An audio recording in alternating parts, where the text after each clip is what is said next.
Greetings, students, and welcome to week 2 of our Finance 301 Principles of Finance.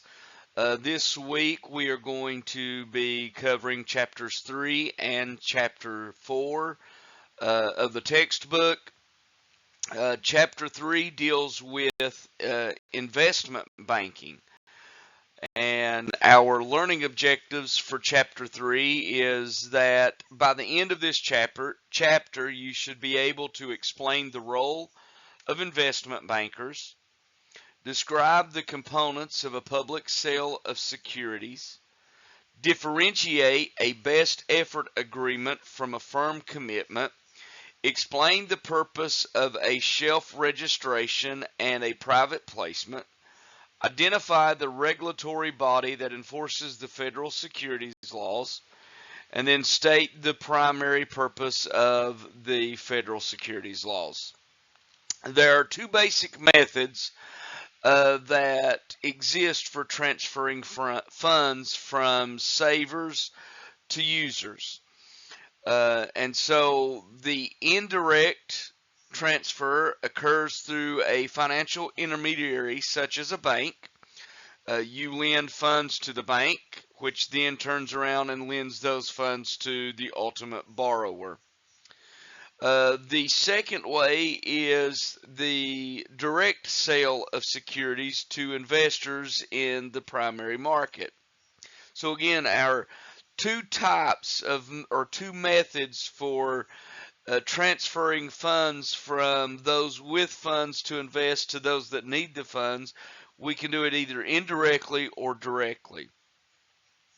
Most purchases of stocks and bonds occur in the secondary market, such as the New York Stock Exchange, but the initial sales occur in the primary markets.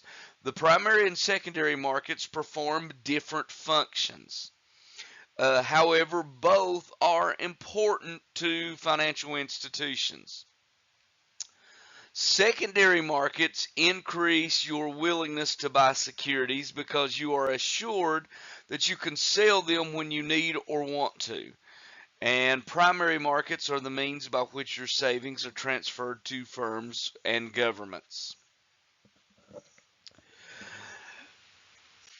The role of investment bankings. And so what we've got to understand is that one of the purpose of financial markets is to facilitate the transfer of funds from individuals and or firms and governments that has funds to be able to invest to those individuals that are needing the funds. And firms and governments can raise money by selling securities directly to the general public. And so although companies could sell securities directly to you, and a few companies have done this, most of these sales are executed through investment bankers. Now, what we've got to understand is that when you hear the term investment banker, that can be confusing because investment bankers are not bankers and generally do not invest. So the investment banker serves as a facilitator to channel money from investors to firms and governments that need the funds. In other words, an investment banker is a middleman who brings together investors and firms issuing new securities. The sale, the first sale of common stock is referred to as the initial public offering, or IPO. And so the firm in need of funds approaches investment bankers to discuss an underwriting. The term underwriting is a purchase of an issue of new securities for subsequent sale by investment bankers, the guaranteeing of the sale of a new issue of securities. In effect, underwriters buy the securities with the intention to sell them to the general public. Because an underwriting starts with a particular firm that manages the underwriting, the firm is called the originating house. So the originating house, an investment banker who makes an agreement to sell a new issue and forms a syndicate to sell the securities. A syndicate is a selling group formed to market a new issue of securities. If the investment bankers, so when we look at this, the use of a syndicate has several advantages. First, the syndicate has access to more potential buyers, and using a syndicate reduces the number of securities that each firm must sell, which also increases the probability that the entire issue will be sold. If an investment banker does not want to bear the risk of the sale, they can agree to sell the securities through a best efforts agreement. A best efforts agreement is a contract with an investment banker for the sale of securities in which the investment banker does not guarantee the sale, but does agree to make the best effort to sell the securities.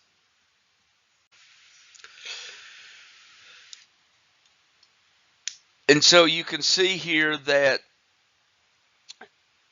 during the underwriting process, an investment bank purchases the issue for subsequent sale. And then they guarantee the issuing firm a specified amount of money, and the underwriter then bears the risk of that sale. So if the sale doesn't go as planned or as intended, the underwriter then takes all of the risk upon themselves. As opposed to in a best efforts agreement, the investment bank agrees to sell the securities, but there's no guarantee of sale, and therefore the issuing firm then bears the risk of the sale. Pricing a new issue. Because most sales of new securities are underwritings, the pricing of securities is crucial. So, if the initial price is too high or overpricing, the syndicate will not be able to sell the securities. When this happens, the investment bankers have two choices. One, they can maintain the offer price and hold the securities in inventory until they are sold. Or two, they can let the market find a lower price level that will induce investors or cause investors to want to purchase the securities. Neither of these two choices benefits investment bankers. Now, the opposite of that is if they're underpriced, then all the securities will quickly be sold and their price will rise because the demand will have exceeded supply.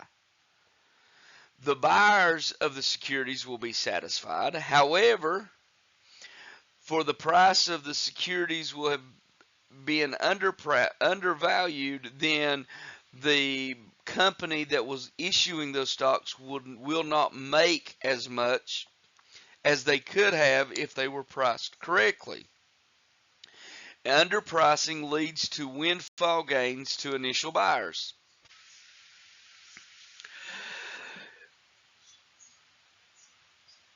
Marketing new securities. Once the terms of the sale have been agreed upon, the managing house may issue a preliminary prospectus.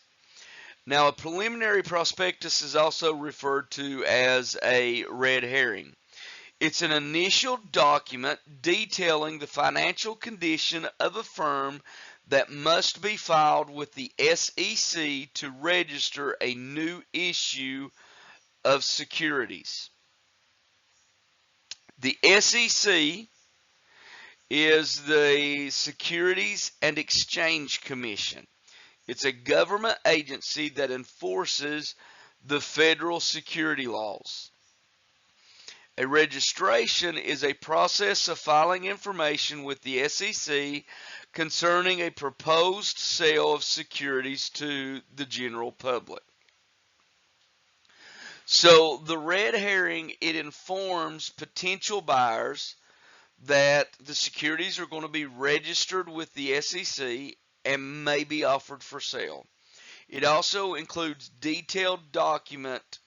It's a detailed document that gives information about the company to the public and to potential investors. Then after the preliminary prospectus does not include the price of securities. That will be determined on the day that the securities are to be issued. Now, one of the things that can happen is if prices are declining sufficiently in the market, the firm can postpone or even cancel the underwriting. After the SEC accepts the registration statement, then a final prospectus is published.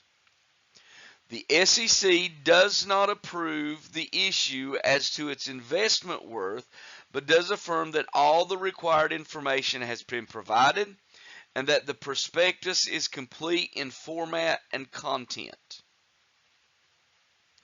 The final prospectus includes the price of the security, proceeds to the company, underwriting discount, and recent financial data. Much of the work that investment bankers do for a listing is independent of the number of dollars raised, allowing for lower fees on larger deals as the cost can be spread among more dollars raised. Now we look at section 3.3. The validity of the market for initial public offerings.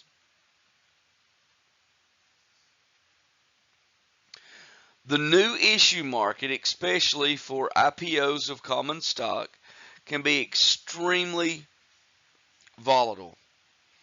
Periods have occurred when the investing public seemed willing to purchase almost any security that was being sold. A good example of this is the dot-com period during the late 1990s. There have also been periods in which new companies were simply unable to raise money, and large companies did so under onerous terms. So what you look at in figures 3.1 and 3.2, you can see in our textbook when you look at those that the number of U.S. companies raising capital through IPOs dropped from 429 companies down to 104 companies. The total amount they raised dropped from 108 billion down to 41 billion. And then again in 2007 to 2008, the numbers dropped again from 296 companies down to 57 companies, and from 43.3 billion to 23.1 billion. There were recessions in 2001, 2008, and 2020, which all reduced investors' willingness and ability to risk capital in newer adventures. Few investors get to participate in an IPO. It can achieve substantial returns, however, there's high risk because many IPOs eventually fail. And here is figure 3.1, the number of IPOs in the United States from 1999 to 2021, and you can see that in 1999 there was 486. That dropped down to 98 in 2002 and all the way down to 88 in 2003. Kind of starts building back up. Then in 2008, from 2007 it went from 296 down to 57. Then it started recovering, and it's just kind of been going back and forth. Then in 2021, there was 951 IPOs. And figure 3.2 gives you the value in billions of dollars that was of IPOs. And you can see, again, it staggers and decreases and then comes back up. If you look at 2003, it dropped all the way down to 15 billion. But then by 2021, it's back up to 134.9 billion. A secondary or follow-on offering is a subsequent sale of common stock to the general public after an IPO.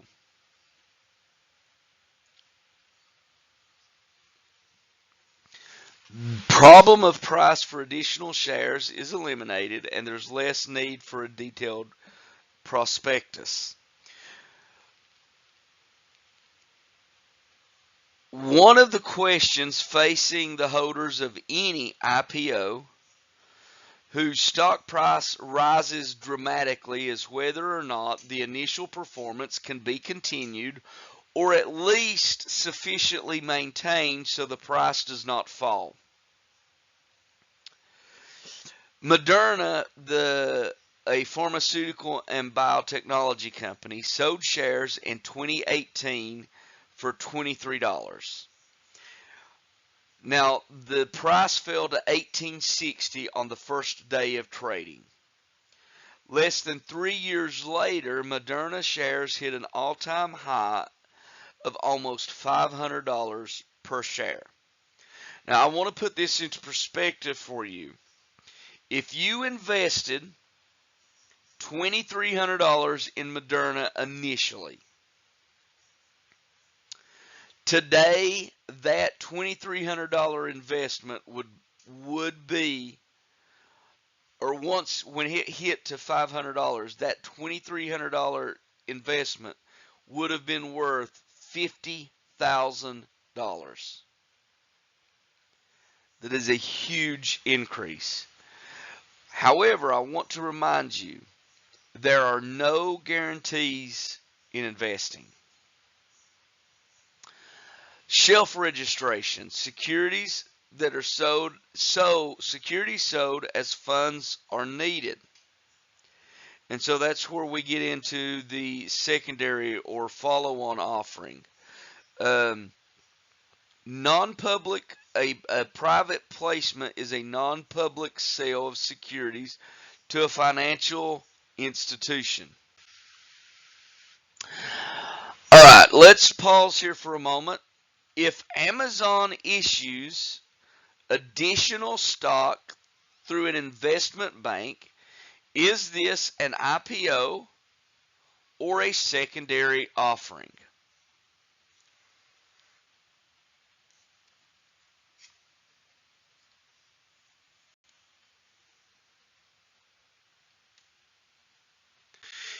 If you said this is a secondary offering, then you are correct. The reason it's a secondary offering is Amazon has already previously issued securities and is currently a public traded company.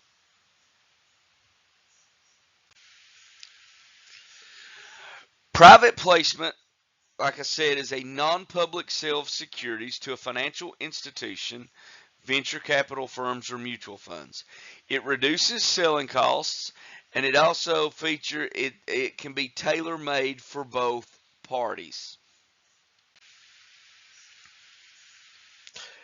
Section 3.5, direct listing and special purpose acquisition companies, or SPACs, S-P-A-C.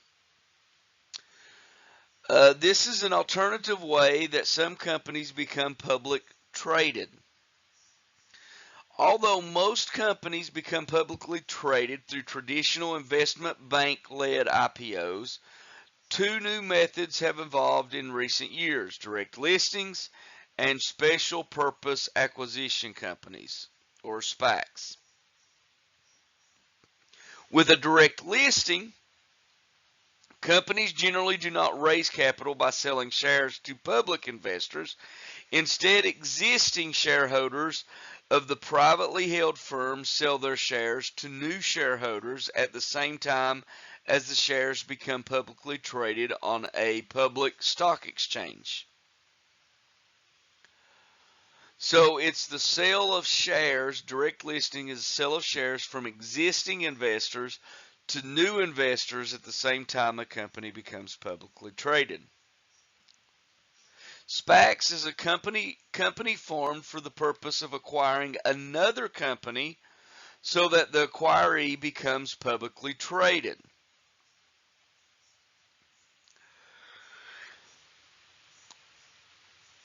So what happens here is the SPAC is formed for the special purpose of acquiring another company. A shell entity sells shares to the public first, and then it buys or merges with an operating company. Investors pull their money, and the company's management uses it to acquire a company while it was not yet public, like a private equity fund that expects to have a portfolio with only one company.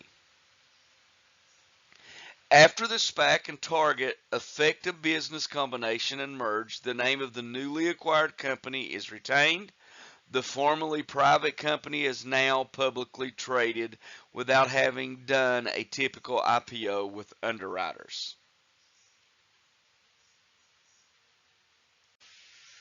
We now look at Section 3.6, the regulation of new public issues of corporate securities. The Securities Act of 1933 and the Securities Exchange Act of 1934 are two examples, or the major pieces of legislation to help regulate the securities industry. Now, the regulation in no way assures that you will make profits or avoid losses on your investments. It's not the purpose of the regulation to protect you from your own mistakes. The first major piece of legislation was the Securities Act of 1933, which covers new issues of securities, whereas the 1934 Act is devoted to trading in existing securities. To administer these two acts, the SEC was established. These acts are also referred to as full disclosure laws. Full disclosure laws is federal security laws requiring the timely disclosure of information that may affect the value of a firm's securities.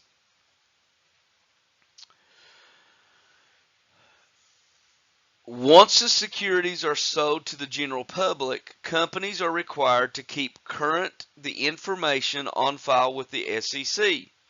This is achieved by having the firm file an annual report called the 10-K report. Firms are also required to release during the year any information that may materially affect the value of their securities.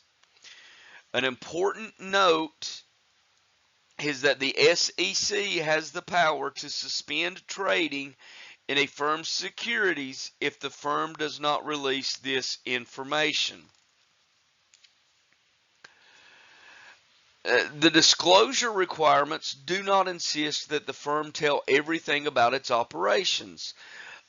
Every firm has trade secrets that it doesn't want to be known by its competitors.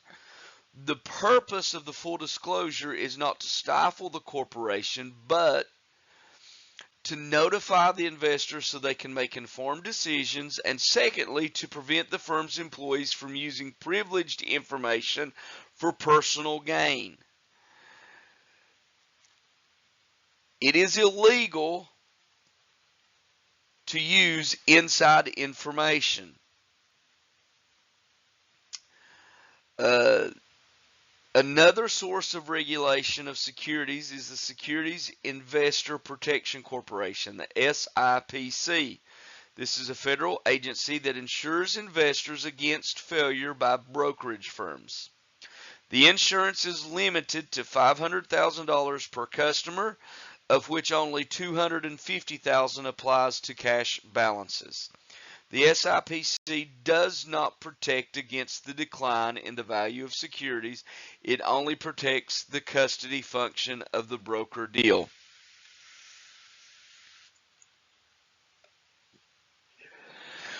The SEC will not clear the securities for sale until all material facts that may affect the value have been disclosed. It does not comment on the worthiness of the securities as an investment, and it can suspend trading. And again, we've already talked about the Securities Investor Protection Corporation, or the SIPC. I did not mention, however, that in addition to that $500,000 insurance, brokerage firms may carry additional insurance as well. We then come to the Sarbanes-Oxley Act of 2002. It is designed to help restore investor confidence in the securities markets.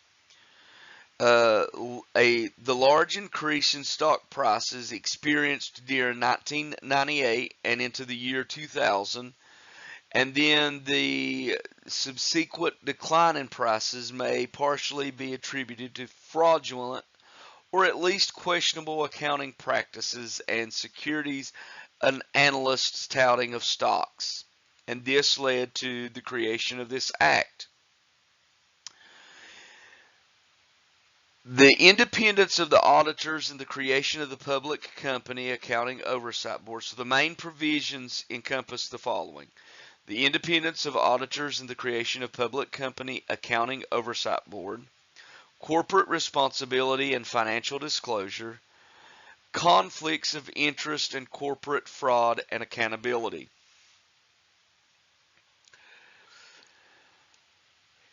So the Public Company Accounting Oversight Board the purpose was to oversee the auditing of the financial statements of publicly held companies.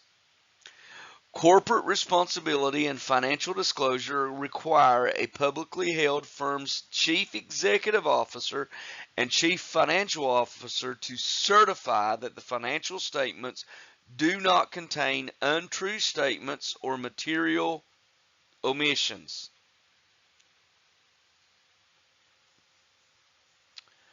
Corporate personnel cannot exert improper influence on auditors to accept misleading financial statements. Personal loans to executives and directors are prohibited, and senior management must disclose purchases and sales of the firm's securities within 2 business days.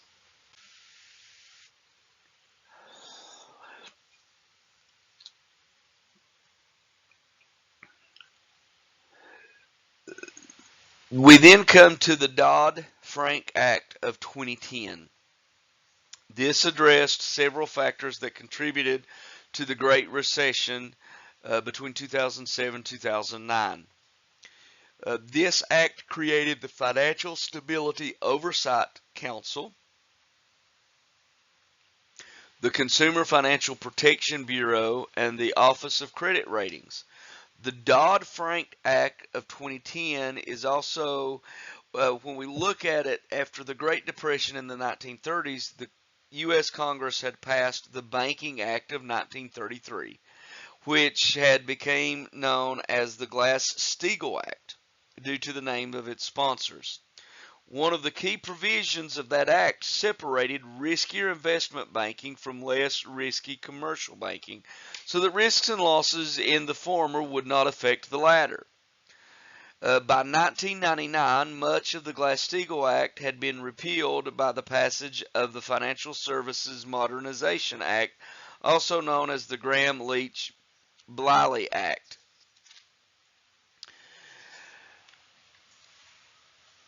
The Dodd-Frank Act Wall Street Reform and Consumer Protection Act of 2010 addressed several factors that had contributed to the Great Recession. What had happened was the S&P index dropped nearly 57% from October 2007 to March 2009. Many people lost their jobs, their homes, and in a lot of cases, both.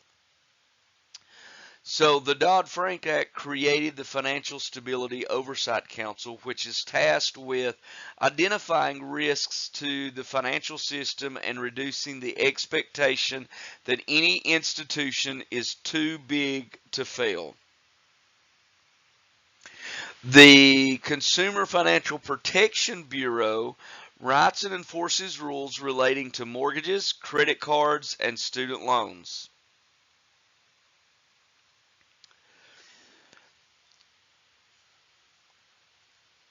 And so what we've got, with all of the recessions and things that happened in between 2007 and 2009, the government stepped in to try to put into place things to protect the consumers, to protect the investors, and to prevent some of these things from trying to happen again. As we conclude Chapter 3, what are the two basic methods for transferring funds from savers to users?